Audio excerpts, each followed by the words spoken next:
Shalom Bapak Ibu Saudara. Terima kasih untuk perkenalannya. Saya tidak minta untuk dipromosiin. Kalau di ibadah satu mungkin ya saya bisa dibilang muda. Kalau di sekarang kayaknya enggak ya. Umur saya 40 tahun. Jadi mungkin setengah dari ini jauh lebih muda daripada saya. Ya, semoga. Yuk mari kita berdoa. Bapak, hari ini kami bersyukur Tuhan hadir di tempat ini. Ini hati kami Tuhan, biar kami memiliki hati yang lemah lembut, dan Tuhan singkapkan apa yang kami mau belajar Tuhan. Biar secara pribadi Roh Kudus pimpin kami Tuhan, biar setiap pembelajaran, setiap firman disampaikan, itu bisa memerdekakan hati kami Tuhan. Di dalam nama Tuhan Yesus kami siap mendengar. Amin. Baik, di bulan ini kita telah belajar kita belajar bersama-sama tentang be a good steward atau menjadi pengelola yang baik. Jadi hari ini juga saya akan melanjutkan khotbah saya beri judul With All I Am, yaitu kalau dalam bahasa Indonesianya artinya segenap diri kita. Segenap diri kita. Coba katakan kepada dirimu, tepuk-tepuk dadanya, segenap diri saya, seluruhnya, tubuh, jiwa, dan roh, pikiran, perasaan, dan kekuatan. Yes. Itu segenap with all I am, segenap. Jadi bukan cuma sekedar tubuhnya doang, nggak cuma sekedar kekuatannya doang, tapi seluruhnya. Nah, seorang pengelola yang bijak harus memiliki attitude ini. Berpikir bahwa seluruhnya itu harus dikelola, karena pada dasarnya kita tuh nggak punya apa-apa. Kalau pengelola itu beda sama pemilik. Kalau kita dipercayakan sesuatu yang lebih besar, pasti kita akan menggunakannya jauh lebih hati-hati dibandingkan apa yang kita miliki. Beda kalau misalnya saya punya mobil sendiri, lalu saya pakai mobil orang lain misalnya, dipinjamkan gitu. Kalau mobil sendiri mungkin kalau rusak tanggung jawab saya, kalau misal keserempet tanggung jawab saya gitu. Tapi kalau dipinjamkan, saya akan pakai dengan sangat hati-hati, super hati-hati. Milik sendiri aja udah hati-hati, apalagi kalau dipinjamkan. Apalagi kalau dipinjamkan mobil yang mahal. Apalagi kalau dipinjamkan dari seorang yang kita hormati. Misal dari mertua gitu kan, mertua kasih pinjam kita mobil. Pasti kita akan bawanya dengan hati-hati.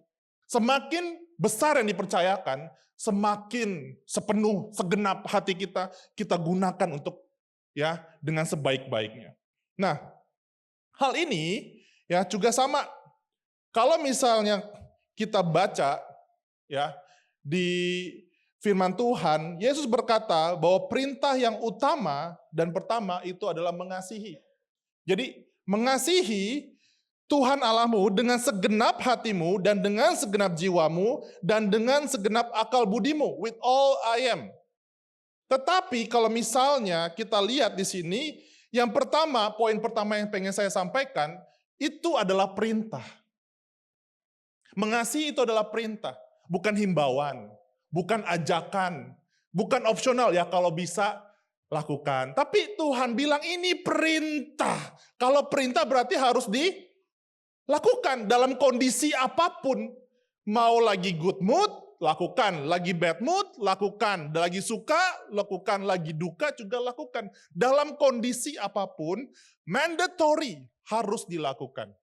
Itu perintah. Tetapi sadar nggak? Kalau Tuhan memakai kata agape ketika dia menyampaikan hal ini. Apa itu kasih yang agape? Kasih agape itu kasih yang paling tinggi tahtanya Agape, philia, eros. Kalau kasih agape itu kasih yang tidak menerima atau tidak menuntut timbal balik. Kasih yang tidak bersyarat. Kasih yang sempurna, kasih yang rela berkorban, kasih yang setia. Nah, kasih agape ini yang Tuhan perintahkan untuk kita lakukan. Masalahnya, kita nggak punya kasih agape. Kasih kita bersyarat. Kasih kita ada hal yang berlaku. Gua mengasihi lu, supaya ada timbal balik. Apa yang gue dapat? Kita nggak bisa, kita nggak punya kasih agape. Itu seumpama ada orang perintahkan ke kita, kasih 13 miliar, kasih 100 triliun. Saya nggak punya 100 triliun. Saya nggak punya seluruh aset saya, kalau saya jual pun nggak akan bisa. ngasih 100 triliun. Sama ketika Tuhan perintahkan kita, kasihlah dengan kasih agape, kita nggak bisa. Karena kita nggak punya. Cara satu-satunya supaya kita bisa memberikan 100 triliun adalah ada orang lain memberkati kita 100 triliun, baru kita bisa kasih 100 triliun. Hanya itu cara satu-satunya. Makanya makanya firman Tuhan bilang, ya, kita mengasihi agape karena Allah telah lebih dulu mengasihi kita. Kita bisa melakukan perintah mengasihi dengan agape karena kita telah terlebih dahulu menerima kasih agape. Tanpa itu mustahil. Tanpa itu kita nggak bisa. Mau dipaksakan mengasihi juga nggak akan bisa. Karena kita harus terima terlebih dahulu kasih agape itu dari Tuhan. Baru kita punya kemampuan untuk mengasihi. Jadi kalau kita tidak pernah menerima kasih Tuhan, Tuhan mengasihi kita, sayang sama kita, memanggil kita dalam kita masih keadaan berdosa, mengasihi kita tanpa syarat, mati buat kita. Tanpa kita bisa merasakan itu, menerima itu terlebih dahulu, kita nggak akan bisa mengasihi orang dengan kasih agape. Mustahil kita melakukan perintah dari Tuhan. Ya. Demikian juga, ya, ketika Tuhan melayani kita, kita harus terlebih dahulu merasakan dilayani oleh Tuhan. Kita merasakan dulu perjumpaan dengan Tuhan, baru kita bisa punya sikap hati yang benar dalam melayani.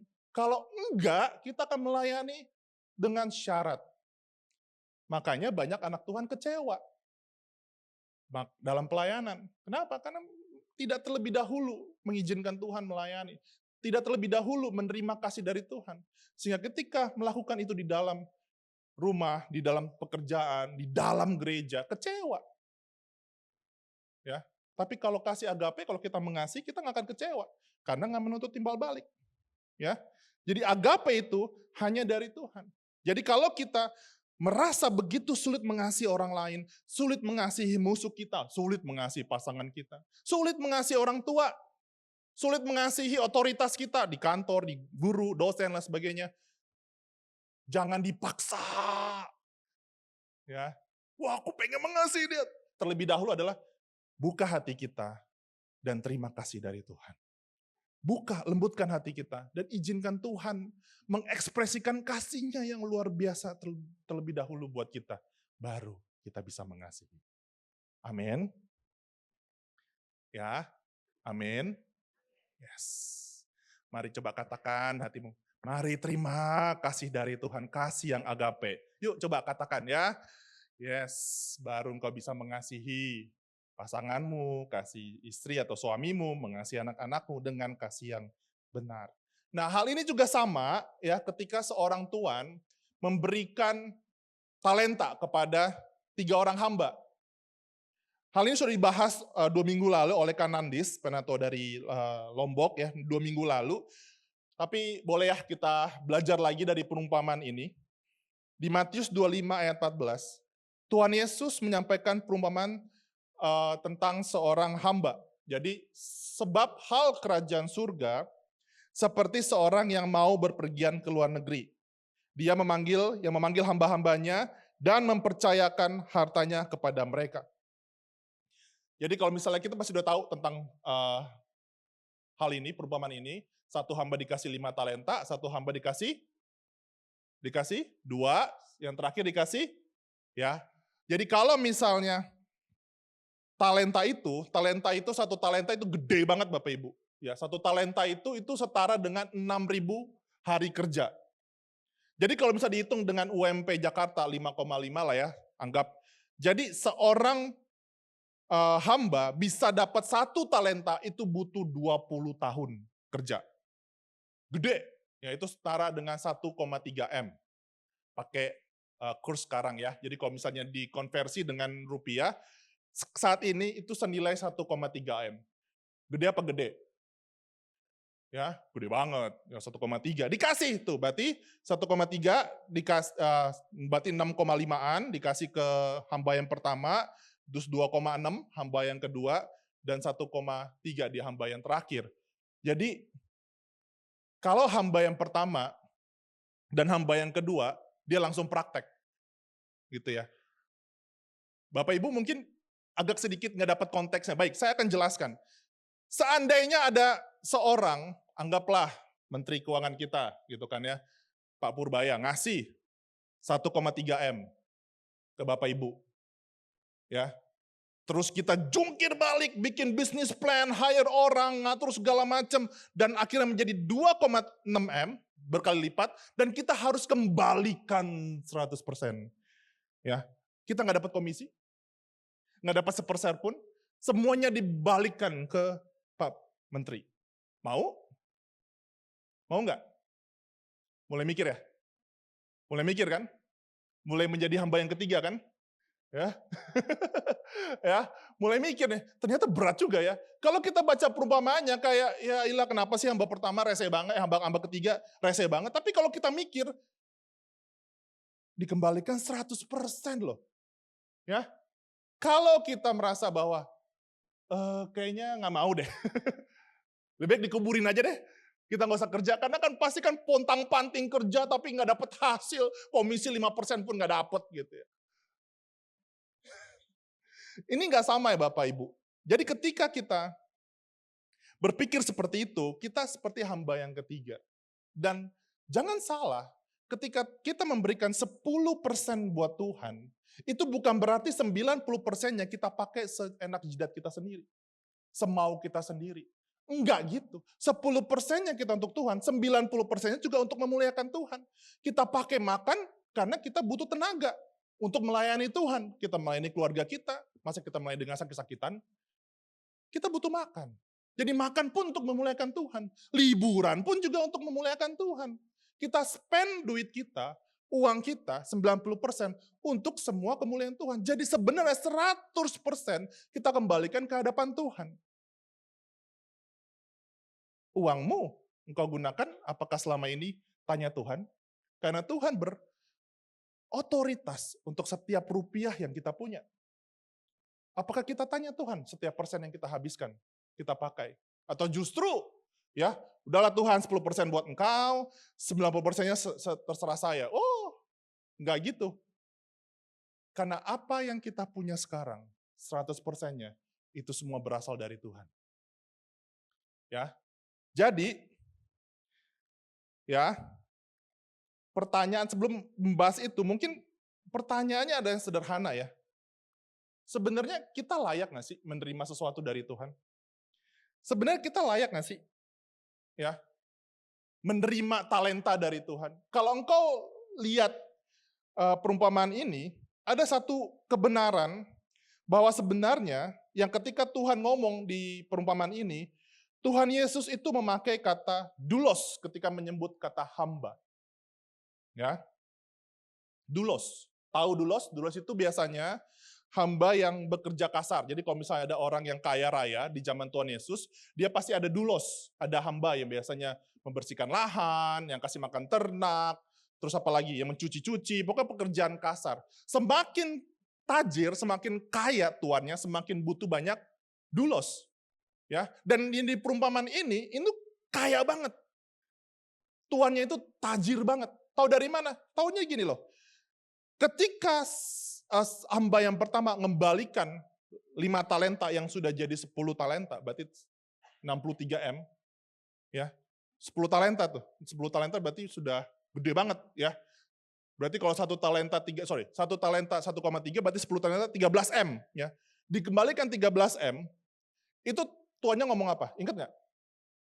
Tuannya ngomong, baik sekali hambaku, engkau hamba yang baik dan setia.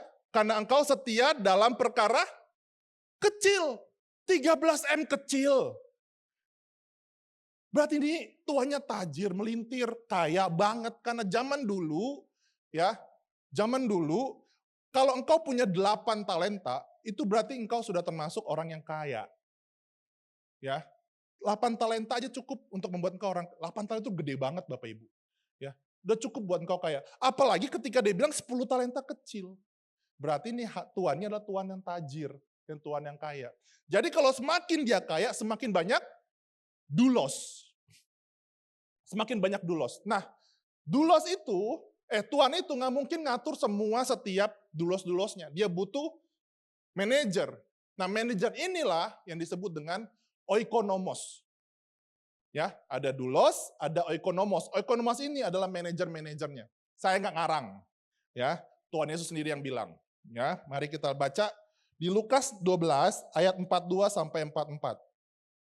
Jawab Tuhan, jadi siapakah pengurus rumah yang setia dan bijaksana yang akan diangkat oleh tuannya menjadi kepala atas semua hambanya. Nah itu oikonomos, kepala atas semua hamba. Jadi hamba-hamba kalau banyak itu ada manajernya. Nah oikonomos inilah yang seringkali diterjemahkan dalam Alkitab sebagai bendahara atau pengelola. Ya, untuk memberikan makanan kepada mereka pada waktunya. Jadi oikonomos lah yang ngurusin dulos-dulos. Ayat 43, berbahagialah hamba atau dulos yang didapati tuannya melakukan tugas itu. Ketika tuannya itu datang, aku berkata kepadamu, sesungguhnya tuannya itu akan mengangkat dia menjadi pengawas segala miliknya. Jadi, dulos tidak melakukan tugas dari oikonomos. Oikonomos itu tugasnya banyak, termasuk mengelola harta. Jadi ketika dulos itu tiga itu dipanggil, itu kayak seperti, mungkin kayak seperti gini ya, mungkin seperti kayak staff di perusahaan multinasional, terus tiba-tiba staff tersebut dipanggil sama CEO. Rasanya gimana? Gimana kalau misalnya, mungkin ada yang sudah menjadi CEO di tempat ini, tapi coba bayangkan kita adalah staff, tiba-tiba CEO kita, yang kita nggak pernah lihat, yang cuma ada fotonya doang gede-gede di lobi, terus manggil kita. Dia kenal kita ternyata. Rasanya gimana? Seneng banget pasti. Seneng banget. Maka ketika dulos itu mereka dipanggil menghadap ke tuannya, sebelum mungkin nggak usah ngomongin talenta, dipanggil aja itu sudah kehormatan besar bagi seorang dulos. Tuhan saya, yang saya cuma lihat dari kejauhan, yang mungkin saya nggak ketemu tiap hari, yang mungkin nggak pernah ngobrol sama Tuanku. Tapi sekarang Tuanku panggil ke ruangannya dan dikasih. Aduh, nggak usah ngelihat talentanya deh. Dipanggil aja senang banget. Apalagi dia tahu nama kita. Apalagi dia tahu kesanggupan kita.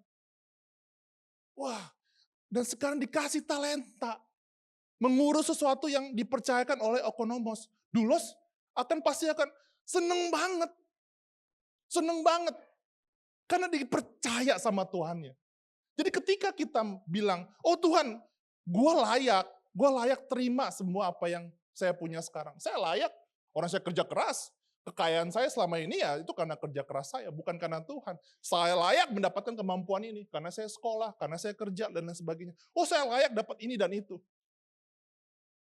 Sesungguhnya enggak. Kita nggak layak. Tuhan kasih kita itu nggak layak. Kita dulos sebenarnya. Tapi ketika kita paham bahwa setidak layaknya kita, Tuhan tetap memberikan talenta buat kita. Karena Tuhan kenal kita. Jadi ketika kita mendapat berkat dari Tuhan, talenta dari Tuhan, sadar satu hal, kita nggak layak, tapi Tuhan tetap layakan kita. Dia tetap memberikan talenta buat kita. Talenta bisa berbicara banyak hal, Bapak Ibu. Talenta bisa banyak hal, nggak cuma sekedar duit, banyak hal. Tapi Tuhan percayakan. Karena ini inisiasi dari Tuhan. Tuannya itu memanggil para hambanya dan ngasih karena dia bilang mempercayakan. Bukan reward, bukan kayak hadiah. Oh karena kamu udah kerja keras ya dipanggil. Nih, aku kasih 5 talenta.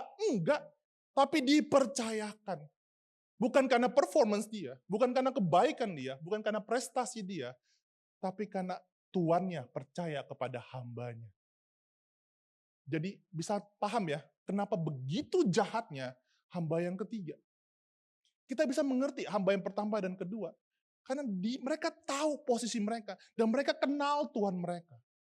Sehingga ketika dikasih kepercayaan, mereka happy banget, seneng banget.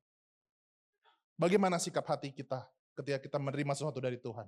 Apa kita merasa, ya sudah selayak dan sepantasnya saya menerima? Atau kita masih Atau kita punya kerendahan hati berkata, Tuhan gue gak layak. Tapi gue akan menjadi pengelola yang bijak. Aku menjadi pengelola yang bijak. Karena engkau telah percaya walaupun aku dalam kondisi yang mungkin masih belum bisa dapat percaya. Mungkin orang lain gak percaya sama saya. Tapi Tuhan tetap percaya sama saya. Orang lain mungkin tidak melihat kesanggupan saya. Tapi Tuhan melihat kesanggupan saya. Apakah kita terima dengan sukacita? Atau kita merasa, beban. Ya, karena talenta yang dikasih oleh hamba-hambanya, itu menyingkapkan sikap hati hamba-hambanya. Jadi ketika ada hamba langsung menguburkan, ada hamba langsung mengusahakan, itu bukan karena kehebatan mereka, tapi itu sudah sikap hati mereka. Kalau kita kenal Tuhan kita akan mengusahakannya. Tapi kalau kita tidak mengenal Tuhan kita, kepercayaan akan menjadi ancaman buat kita. Talenta kita akan menjadi ancaman buat kita. Jangan-jangan ini sedang dicobai saya nih. Saya sedang disuruh dikasih 1,3. Jangan-jangan kalau hilang, saya akan kehilangan tugas saya. Saya akan kehilangan pekerjaan saya sebagai dulos. Jangan-jangan ini sedang ada mau di layoff. Ya. Hamba yang ketiga melihat itu sebagai ancaman, maka dikuburkan. Ya, tapi balik dari pertanyaannya, apa kita layak? Kalau kita lihat di ayat berikutnya, yang seorang diberikan 5 talenta, seorang lagi 2, dan seorang lagi 1, masing-masing menurut kesanggupannya. Jadi, ketika Tuhan yang memberikan, dia sudah lebih dulu mengenal dulos-dulosnya. Dia sudah memperhatikan dulos-dulosnya. Oh, yang ini sanggup 5, oh yang ini sanggup 2, ini kayak sanggup 1. Tuannya itu nggak ngasih random. Tuhannya itu nggak kasih dengan acak, nggak kasih dengan sembarangan. Ketika kita menerima sesuatu dari Tuhan, apapun, keluarga, pasangan, pekerjaan, kita terima berkat dari Tuhan, skill dari Tuhan. Tuhan nggak kasih dengan random. Tuhan nggak kasih dengan sembarangan. Ada dari setiap hal yang Tuhan kasih, ada purpose-nya masing-masing. Tidak sembarangan. Ada maksud tujuanmu kenapa engkau bisa bernyanyi. Ada maksud tujuan Tuhan ketika engkau bisa di bidang teknologi. Ada maksud Tuhan ketika engkau pintar berbicara, mengatur keuangan. Ada maksud Tuhan. Tidak asal-asalan Tuhan kasih. Menurut kesanggupannya. Berarti Tuhan yang mengenal dulos-dulosnya. Dan Tuhanmu mengenal engkau. Jadi jangan iri. Kalau ada yang punya talenta 5, talenta 2, kalau cuma 1, ya nggak apa-apa. Bersyukur Tuhan percaya. Ya. Jadi kembali ke pertanyaannya, tentu saja kita nggak layak. Jawabannya tentu kita nggak layak. Tuhan tahu kesanggupan kita, Tuhan kenal kita, Dia telah memperhitungkan dengan baik semuanya, dan Sang Tuhan memperhatikan kita. Kita nggak layak, tapi Tuhan layakan. Amin. Yes. Pertanyaan berikutnya, apa yang harus kita lakukan terhadap pemberian dari Tuhan? Nah ini penting. Ya. Lalu apa? Ya gue nggak layak, Tuhan tetap kasih. Terus apa yang harus gue lakukan? Kalau kita nggak tahu apa yang harus kita lakukan, setidaknya kita tahu apa yang tidak harus kita lakukan. Apa itu? Menguburnya. Ya, menguburnya. Tetapi hamba yang menerima 1 talenta itu pergi dan menggali lubang di dalam tanah, lalu menyembunyikannya uang tuannya. Jadi kalau zaman dulu itu kan nggak ada bank, yang nggak ada BCA, BNI dan sebagainya. Nggak ada brankas gitu. Jadi gimana caranya orang zaman Tuhan Yesus ya menyimpan hartanya? Mereka menyimpan hartanya itu dengan ditanam di tanah. Ya. Jadi kalau mereka simpan di dalam tanah, itu perhitungannya sudah aman. Jadi ingat ya, ada perumpamaan tentang ada orang menemukan harta, terus hartanya dikembalikan, terus dia pulang, dia jual seluruh harta miliknya, terus dia pakai beli tanahnya. Karena pada zaman dulu, kalau engkau beli tanah, seluruh yang terkandung di dalamnya itu juga punya engkau. Tapi kalau misalnya engkau nemu harta, terus engkau bawa pulang, harta karun, engkau bawa pulang, engkau berarti mencuri dan engkau tertangkap. Ya, engkau bisa menjadi kriminal. Tetapi kalau engkau beli, ya kan mungkin zaman dulu orang simpan, terus orangnya mungkin meninggal, orangnya. Jadi ada harta-harta yang tidak punya tuannya. Kita nggak boleh ngambil gitu. Yang kita lakukan adalah kita beli tanahnya. Jadi kalau kita beli tanahnya, ya itu berarti dalamnya juga punya kita. Ya. Nah, menurut hukum Yahudi, tertulis di Mishnah Bava Metzia, ada lagi yang menarik. Jadi ketika seseorang menyimpan, misalnya hambanya menyimpan uang talenta itu di tanah, dan ada orang mencurinya, tuannya tidak bisa menyalahkan hambanya. Jadi hambanya nggak bersalah. Jadi kalau misalnya ada mencuri tuh talentanya hilang, nggak ada. Nggak ada penuduhan dari tuannya. Kenapa? Dianggap itu sudah paling mentok cara untuk membuat safe, ya simpan di dalam tanah. Jadi kalau misalnya dicuri, dia tinggal bilang, hilang, dicuri. Yang nggak bisa disalahkan. Sebaliknya menurut hukum Yahudi, kalau kita simpannya di rumah, di lemari, terus tercuri gitu talentanya, nah itu tuannya boleh banget untuk bisa memanggil hambanya dan ya jadi tersangka. Tetapi kalau dia simpan di tanah, hilang, nggak jadi tersangka. Jadi mengubur itu bukan menabung. Beda kalau nabung, itu kita pakai untuk masa depan. Tapi kalau mengubur dalam konteks ini, dia tidak mau bertanggung jawab atas talenta yang dikasih. Itu maksudnya. Dia nggak mau tanggung jawab. Hilang ya udah, gue nggak disalahin. Kalau bisa dia jahat, kenapa nggak dipakai aja belanja gitu kan? Kalau dia pakai belanja, tertangkap, dia kehilangan dulosnya, dia kehilangan mata pencahariannya, dia bisa jadi kriminal. Tetapi kalau dia kuburkan saja, dia nggak bisa disalahkan kalau hilang. Dia tetap menjadi seorang dulos, tetap dapat makan setiap hari. Makanya menguburkan di sini maksudnya apa? Tidak mau bertanggung jawab, tidak mau mengusahakannya. Hilang ya hilang, ya sudah. Nah, sekarang pertanyaannya, apa yang Tuhan taruh dalam kehidupan Bapak Ibu Saudara?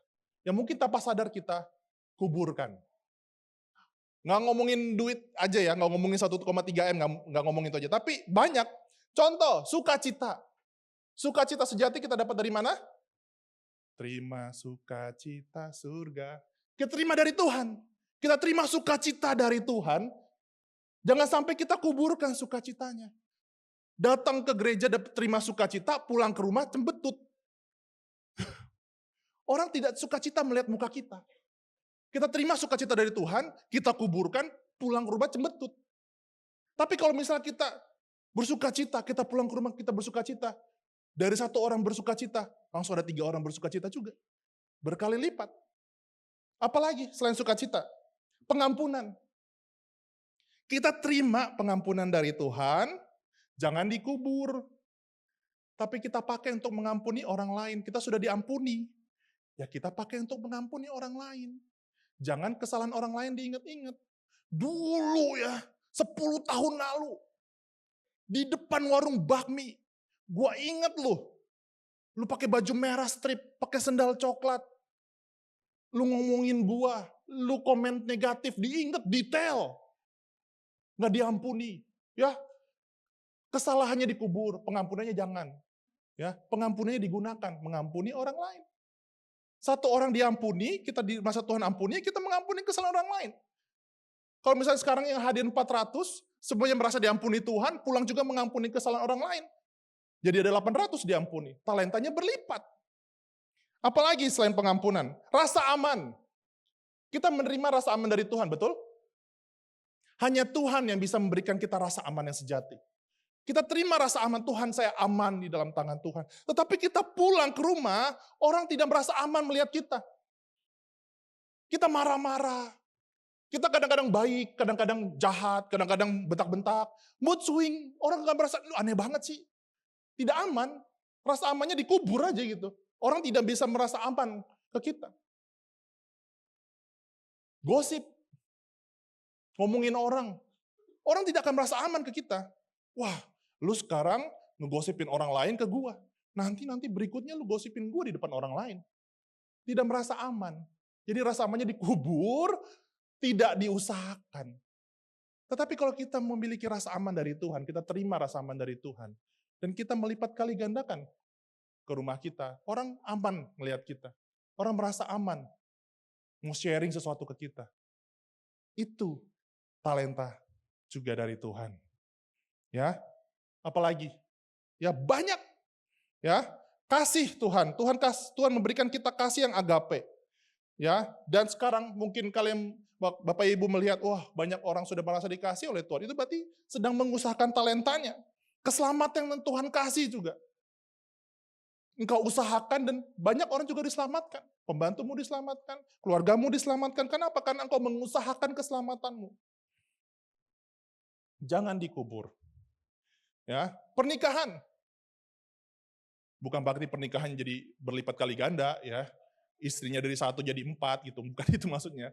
Pernikahan pun harus diusahakan. Kalau nggak diusahakan, pernikahan itu kan turun value-nya. Dari berkat menjadi beban.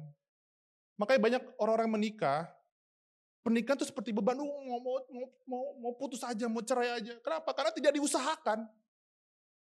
Value-nya tidak bertambah. Seharusnya Tuhan mengasihi pasangan supaya engkau makin efektif melayani Tuhan, justru membuat engkau semakin tidak efektif melayani Tuhan karena tidak diusahakan. Ya. Kenapa hamba yang pertama ini menguburkan? Kenapa? Karena dia tidak percaya sama tuannya. Yang tadi saya bilang, kepercayaan dari Tuhan dianggap sebagai ancaman. Tuhan mempercayakan kepada hambanya, tapi hambanya nggak percaya sama tuannya. Dia memberikan 1 talenta karena dia percaya sama hambanya, tapi hambanya menyimpan talenta tersebut karena merasa ini adalah ancaman dan akan merepotkan saya.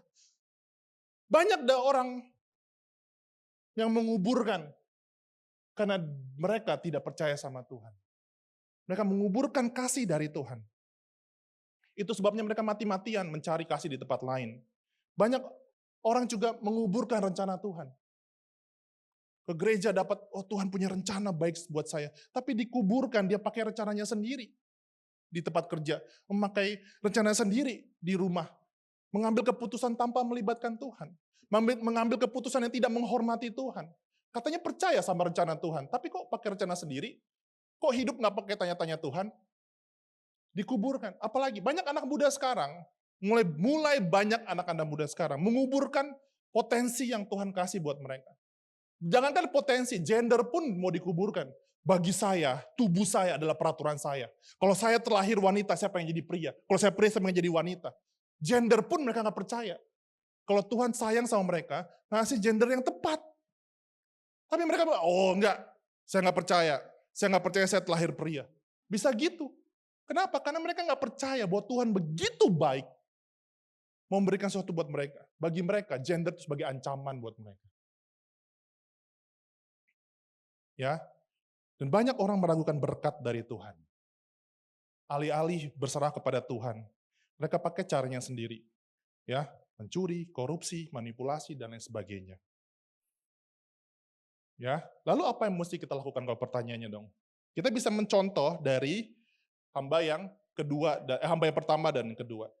Kita tulis di sana, segera, ya, segera ini pakai bahasa, kalau bahasa Greek-nya itu Eutius, ya, pergilah hamba yang menerima 5 talenta itu, yang menjalankan uang itu lalu beroleh laba 5 talenta. Hamba yang menerima 2 talenta itu pun berbuat demikian, dan juga yang berlaba 2 talenta.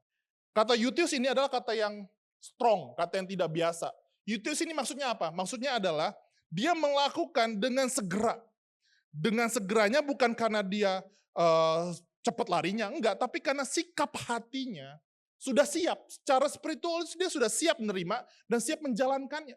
Banyak dari kita nggak siap untuk terima sesuatu dari Tuhan. Kenapa? Karena kita nggak percaya Tuhan kita. Ketika hamba yang pertama dan kedua membalikkan talenta yang mereka dipercayakan, tuannya bilang begini, baik sekali hambaku, engkau sangat setia dalam perkara kecil, engkau akan menerima perkara lebih besar, dan lalu mari, masuklah dan berbagi sukacita dengan Tuhanmu. Zaman dulu, kalau kita menerima undangan itu undangan luar biasa. Makanya Tuhan Yesus seringkali, kalau kita masuk ke kerajaan surga, dia pakai perjamuan. Kita diundang sebagai dulos-dulos yang tidak layak, untuk kita diundang. Karena hanya keluarga yang makan bersama dengan tuannya. Dulos itu makannya nanti. Jadi tuannya dulu makan sama keluarganya, ya setelah tuannya selesai makan, sisa-sisa makanannya dikasih kepada oikonomos, manajer-manajernya. Manajer selesai makan baru dikasih ke dulos-dulosnya. Jadi tuan itu tidak makan bersama dulos. Yang makan bersama tuan itu adalah keluarganya. Dan itu, dia mendapat undangan itu bukan karena reward. You mau dapat 5 lagi, mau dapat 2 lagi, jadi 5 jadi 10, 2 jadi 4, sama undangannya. Undangannya itu bukan reward. Bukan berarti yang 10 yang duduknya di sini, ya. Yang dapat 2 duduknya agak pojokan ya, gitu. Enggak, sama-sama. Mereka di-treat sebagai keluarga. Makanya mereka sukacita banget. Mereka percaya banget bahwa tuannya itu baik. Jadi ketika mereka menerima itu, mereka siap. Karena mereka punya iman bahwa Tuhan saya tidak berlaku jahat sama saya. Dan saya pergunakan ini dengan hati sebagai anak dan saya mengelola dengan bijak. Karena saya nggak fokus dengan 5 talentanya, saya fokus dengan siapa yang memberikannya. Hambanya kenal tuannya. Dan ketika mendapat reward tersebut, mendapatkan undangan makan itu bukan sebagai reward, tapi sebagai konsekuensi. Karena dia mengelola talentanya bukan karena transaksional, tapi karena relasional. Dia punya hubungan dengan tuannya, dia kenal tuannya. Kita mengelola dengan baik, bukan karena kita, ini talenta berharga. Jangan lihat talentanya, lihat siapa yang memberikan talenta kepadamu. Siapa yang mempercayakan itu kepadamu. Siapa yang mempercayakan pengampunan, sukacita, berkat, keselamatan. Itu siapa yang ngasih. Maka tadi lagu pertama kita menyanyi, because of who you are. Bukan karena berkat yang mewah, yang luar biasa. 1,3 M lumayan, enggak. Lihat siapa yang ngasih. Karena kalau kita nggak lihat siapa yang ngasih, kita akan hanya lihat, saya akan habiskan ini untuk diri saya sendiri. Ya. Yang pertama, siap. Siap nggak? Ya, atau jangan-jangan kita nggak siap. Banyak anak muda, ya, kalau mencari pasangan, sibuknya mencari. Tapi tidak sibuk menyiapkan diri dia. Cari orang yang tepat, tapi nggak mau jadi orang yang tepat. Siap. Ya ketika dikasih promosi, tidak siap. Minta naik jabatan, minta naik promosi, tapi ketika promosi itu datang, nggak siap. Ya, akhirnya gagal, lewat kesempatan. Karena di masa penantian tidak menyiapkan dirinya. Sehingga ketika Tuhan berkati, buka pintu, kita sudah harus siap untuk masuk. Yang kedua adalah segera. Segera dilakukan. Nggak menunggu. Ya, ketaatan yang tertunda itu sama aja ketidaktaatan. Kalau taat, lakukan segera. Ini perintah, segera. Segera dilakukan. Dapat sesuatu, segera dilakukan. Dapat income, segera di budgeting. Ini buat perpuluhan, ini buat nabung, ini buat itu. Jadi ketika lihat sesuatu di sosial media, di aplikasi belanja gitu kan ya, nggak lagi tertarik dengan barang-barang yang lucu. Wah lucu nih beli. Kalau lucu itu harusnya diketawain aja. Lucu ya udah nggak usah dibeli. Ya, karena nggak ada budgetnya. Karena semua sudah segera dibudgetin. Jadi nggak ada tuh ya pembelian-pembelian yang impulsif. Semua sudah dibudgetin. Ketika mau ada sesuatu yang lucu, saya nggak punya duit. Karena duitnya semua dibudgetin. Segera. Kemarin Abayut bikin pelatihan training tentang financial literacy. Jadi di situ diajarkan tentang investasi bodong. Kayak Alce sudah jelasin tuh. Wah, investasi bodong tuh begini. Training itu pakai board game. Jadi ketika setelah itu jelaskan, mereka kembali ke board game-nya, dan di situ ada investasi bodong. Sudah jelaskan sebelumnya. Kira-kira akan bertobat nggak anak Abayut? Enggak, all in. Wih, habis uangnya nggak bisa main lagi. Nggak ada pertobatan. Padahal itu 1 menit sebelumnya loh dikasih tahu. Tapi bisa lupa. Nah bagaimana kalau kita habis dengerin khotbah setiap minggu, dapatnya sesuatu dari saat teduh, bagikan. Habis pulang nanti ngomong ke istri, kamu dapetin apa? Ngomong ke anak, kamu di Kega dapetin apa? Di Bayut dapetin apa? Satu pembelajaran, ketika engkau sharing, jadi 5 tiba-tiba dapat. Dapat dari anak, dapat dari istri, ya, dapat dari suami, tiba-tiba satu pembelajaran berlipat kali ganda. Itu pun talenta Tuhan percayakan kepadamu. Segera dilakukan, jangan tunggu besok. Jangan tunggu lusa, udah hilang. 1 menit aja anak Abayut lupa. Ya. Apalagi tunggu besok, segera dilakukan. Dan terakhir adalah setia. Ya, setia itu berbicara tentang engkau pakai apa yang Tuhan kasih. Kamu sejajarkan dengan maksud Tuhan. Setia itu engkau sampai di garis akhir. Semua yang Tuhan telah percayakan, engkau pakaikan hanya untuk kemuliaan Tuhan. Setiap persen, setiap talenta, setiap skill, setiap hubungan yang engkau punya, engkau pakai untuk kemuliaan Tuhan. Itu setia. Siap, segera, setia. 3S. Ya, siap, segera, setia. Dan pertanyaan terakhir untuk kita renungkan bersama-sama.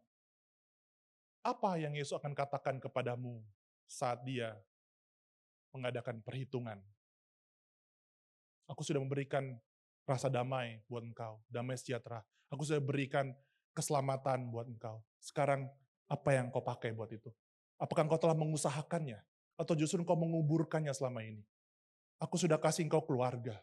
Aku kasih engkau anak. Aku kasih engkau pasangan. Apakah engkau sudah mengusahakannya? Atau engkau sedang menguburkannya? Saya datang dari tidak punya apa-apa. Ngomongin skill ya. Ketika bertobat masuk dalam pelayanan, saya nggak tahu mau pelayanan apa. Jadi pemusik, penyanyi nggak mungkin ya. Nafas aja saya fales. Tepuk tangan aja saya nggak sesuai dengan tempo. Saya nggak bisa apa-apa. Yang saya bisa satu. Saya ngerti komputer, saya bisa desain. Saya lakukan. Saya bikin newsletter gereja. Jelek minta ampun Bapak Ibu. Direvisi, diprotes, direvisi, diprotes. Tapi nggak apa-apa, saya setia karena cuma ini yang saya punya. Nggak ada yang lain. Asyur pun saya nggak bisa. Asyur itu butuh kemampuan khusus loh Bapak Ibu. Asyur itu bukan sembarangan. Itu bukan pelayanan pemula. Itu pelayanan orang yang profesional. Karena kamu datang dengan keadaan capek segala macam, harus tersenyum ya kan. Nggak bisa. Saya nggak bisa. Saya cuma bisa komputer doang. Saya lakukan. Dan setelah bertahun-tahun saya bisa, semua apa yang saya bisa desain, video editing, saya bisa ilustrator, ini dan itu, semua karena pelayanan. Semua dapat dari gereja, karena saya berani. Coba aja ya, jelek direvisi nggak apa-apa, tapi itu berlipat kali ganda. Saya ini seorang guru, saya belajar mengajar, itu dari gereja. Dulu gereja kita itu mengadopsi ya bimbel di Rawasengon. Saya ikut, itu awal mula saya jadi guru. Kalau kita punya satu, nggak usah cemburu dengan yang punya 2 dan 5. Lakukan. Tuhan nggak mungkin kasih benda mati ke kita. Talenta itu benda hidup. Maka dia bermultiplikasi. Tapi kalau dikuburkan ya mati. Apa yang kau punya sekarang? Dan apakah selama ini engkau telah mengusahakannya? Mari kita tundukkan kepala kita. Kita datang kepada Tuhan. Apa yang Yesus akan katakan kepada kita saat dia memanggil kita untuk membuat perhitungan? Apakah dia akan berkata, well done hambaku yang baik dan setia? Atau justru dia berkata, kamu hamba yang jahat dan malas? Apakah kita sudah mengusahakan apa yang Tuhan kasih? Atau selama ini tanpa sadar, ternyata ada hal-hal yang kita kuburkan. Kita tidak mengusahakan hubungan, kita tidak mengusahakan pernikahan, kita tidak mengusahakan hubungan dengan anak, kita tidak mengusahakan talenta-talenta kita. Tanpa sadar kita kuburkan. Atau apakah selama ini kita fokus menggunakan apa yang Tuhan berikan kepada kita hanya untuk diri kita sendiri, atau kita mengelola semuanya untuk kemuliaan Tuhan. Setiap peser, setiap rupiah yang kita punya, kita pakai untuk kemuliaan Tuhan. Apakah selama ini ada kerinduan di hatimu untuk duduk makan bersama Sang Tuhan, berbagi sukacita, melihat dia tertawa, melihat dia bercanda, melihat dia berkata dan berfirman, berbagi waktu dengan dia? Adakah kerinduan di hatimu? Apakah kita sadar bahwa hanya karena kasihnya saja, karena kebaikannya saja, karena kita nggak nggak layak. Kita dulos-dulos yang nggak layak. Tapi Tuhan yang mengasihi kita. Tuhan yang layakkan kita. Tuhan tetap memberikan talentanya buat kita. Tuhan mempercayakan begitu banyak hal walaupun sebenarnya kita nggak layak. Tapi dia memperlakukan kita sebagai seorang anak. Hanya karena kasih-Nya. Jangan fokus dengan apa yang dia kasih, tapi fokus kepada Tuhan yang memberinya. Kita fokus kepada pribadi Sang Tuhan. Mempercayakan kita begitu banyak. Dan kita kembalikan semuanya hanya untuk kemuliaan Dia. Mari kita bangkit berdiri.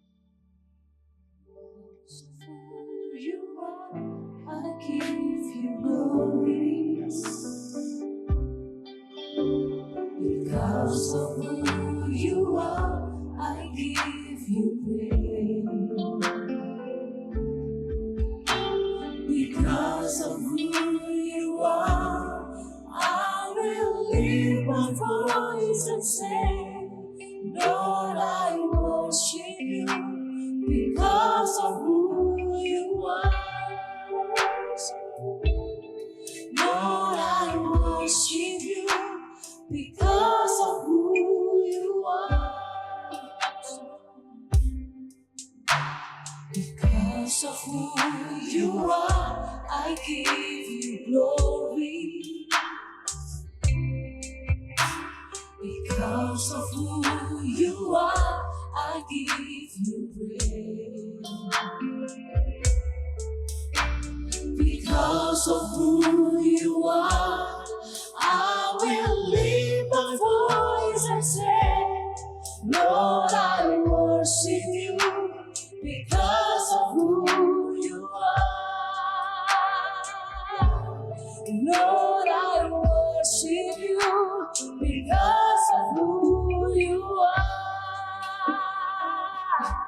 Jehovah Jireh, my provider. Jehovah Nissi, Lord, you reign in victory. Jehovah Shalom, my Prince of Peace, and I worship you because of who you are. Mari kita masuk. Kita datang ke tahta kasih karunia. Hanya Dia yang melayakkan kita. Dia Tuhan yang baik. Dia Bapa yang baik. Mari terima dengan lemah lembut kasih-Nya yang begitu luar biasa. Kasih-Nya yang tanpa syarat. Kasih yang begitu setia. Dia Allah yang setia. Dia percaya sama kita. Dan hari ini mari ambil komitmen. Supaya ke setiap apapun yang Tuhan percayakan, kita usahakan dengan hati yang siap. Dengan segera dan penuh kesetiaan. Karena hanya di dalam Tuhan saja kita sanggup. Melalui kasih Tuhan saja kita sanggup. Kita layak. Mari terima kasih. Buka hatimu dan rasakan kasih Tuhan yang luar biasa. Dia sayang sama engkau. Dia mengasihi engkau. Dia memanggil engkau di saat engkau mungkin tidak percaya dengan dirimu sendiri.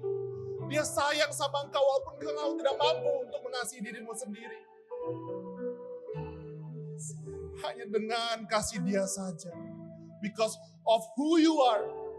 Hanya karena Dia, kasih Dia. Kita fokus bukan kepada berkat yang Tuhan kasih. Tapi kita fokus pada sumber berkat. Sumber sukacita, sumber damai sejahtera. Kita hanya fokus kepada Dia saja. Allah penyedia. Allah memberikan kita kemenangan dan keselamatan. Mari datang kepada Dia. Ambil komitmen lagi. Untuk kita memakai dan mengelola semua apa yang Tuhan percayakan. Dengan hati sebagai anak. Mari kita sembah Tuhan.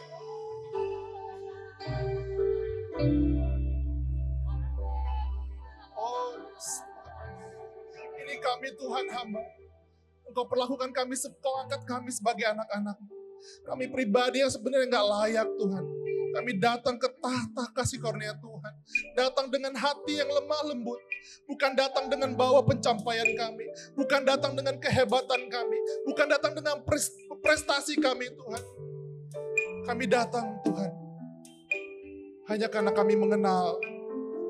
Karena Engkau Bapa yang baik. Yes. Mari jemaat Tuhan. Mari datang kepada Dia. Mari kita sembah Dia.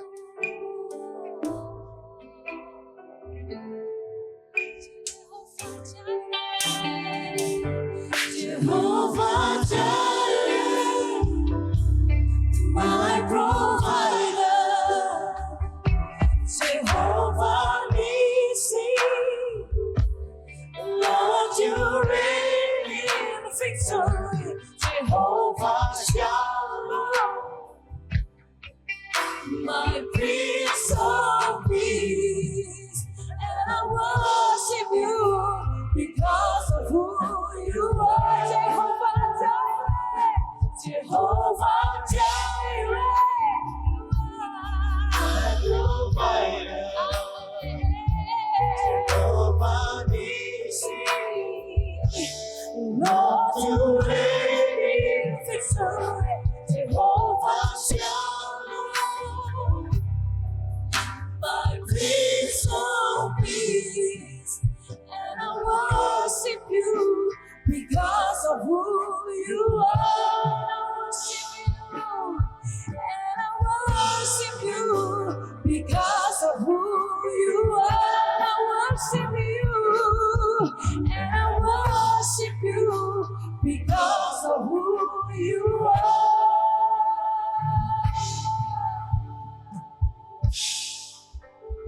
Yes, Tuhan.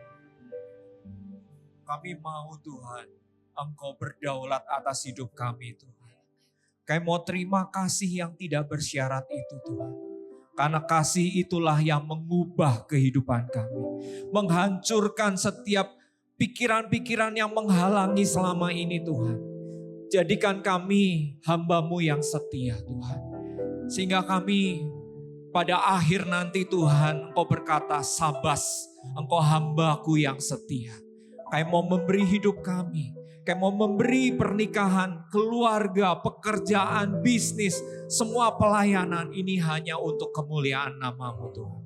Kami mau terima firman-Mu di dalam nama Tuhan Yesus. Setiap kita percaya katakan, amin. Ya, Bapak Ibu kalau boleh jangan duduk dulu. Boleh tanya ke sebelah ya. Kamu menjadi hamba yang keberapa ya? Coba tanya dulu sebentar sebelum duduk. Ya, jangan jadi hamba yang ketiga ya Bapak Ibu ya. Oke, silakan duduk Bapak Ibu. Ya, saya mau ngetes sedikit ya. Masih ingat 3 S yang tadi? Apa? Yang pertama S-nya? Siap. Oke, yang kedua? Apa? Segera. Yang ketiga? Wih, luar biasa. Kasih tepuk tangan dong Bapak Ibu. Ya, siapa yang diberkati firman Tuhan hari ini? Ya, puji Tuhan ya Bapak Ibu ya. Jadi kita mau sama-sama kita lakukan segera. Kita mau siapkan hati dan tetap setia. Ya, Bapak Ibu, kami juga mau menyambut Bapak Ibu yang baru pertama kali hadir. Bapak Ibu, kalau ada boleh lambaikan tangan atau mungkin ada Bapak Ibu yang mengajaknya. Ya, nanti Bapak Ibu kami mau mengenal lebih lagi, bisa datang ke lounge ya, di belakang ada booth untuk menyambut Bapak Ibu dan kita mau mengenal lebih lagi Bapak Ibu. Dan mungkin satu lagi Bapak Ibu, jika Bapak Ibu mungkin belum berkomsel, ya, belum ada komunitas, Bapak Ibu juga boleh tanya ke belakang ya, mungkin hari tertentu yang Bapak Ibu bisa waktunya dan kami encourage Bapak Ibu untuk bisa join di komunitas di keluarga ilahi, keluarga rohani ya. Bapak Ibu bisa join dan bisa tanyakan mungkin yang dekat dengan rumah Bapak Ibu silakan. Ya, Bapak Ibu boleh datang ke sana, nanti Bapak Ibu bisa menaruh kontak yang bisa dihubungi sehingga nanti dari pengembalaan bisa menghubungi Bapak Ibu. Bisa mengarahkan, bisa ikut di dalam komunitas. Baik Bapak Ibu, kita mau bangkit berdiri, kita mau mengakhiri ibadah. Jika Bapak Ibu sudah mempersiapkan amplop persembahan, ya kita mau angkat. Tapi sebelumnya kita mau nyanyikan satu pujian ini. sekali Yesus, selamanya Yesus.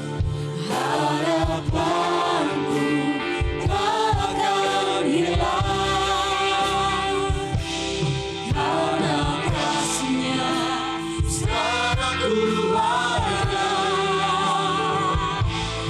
Oh Yesus, ku cinta Kau selamanya.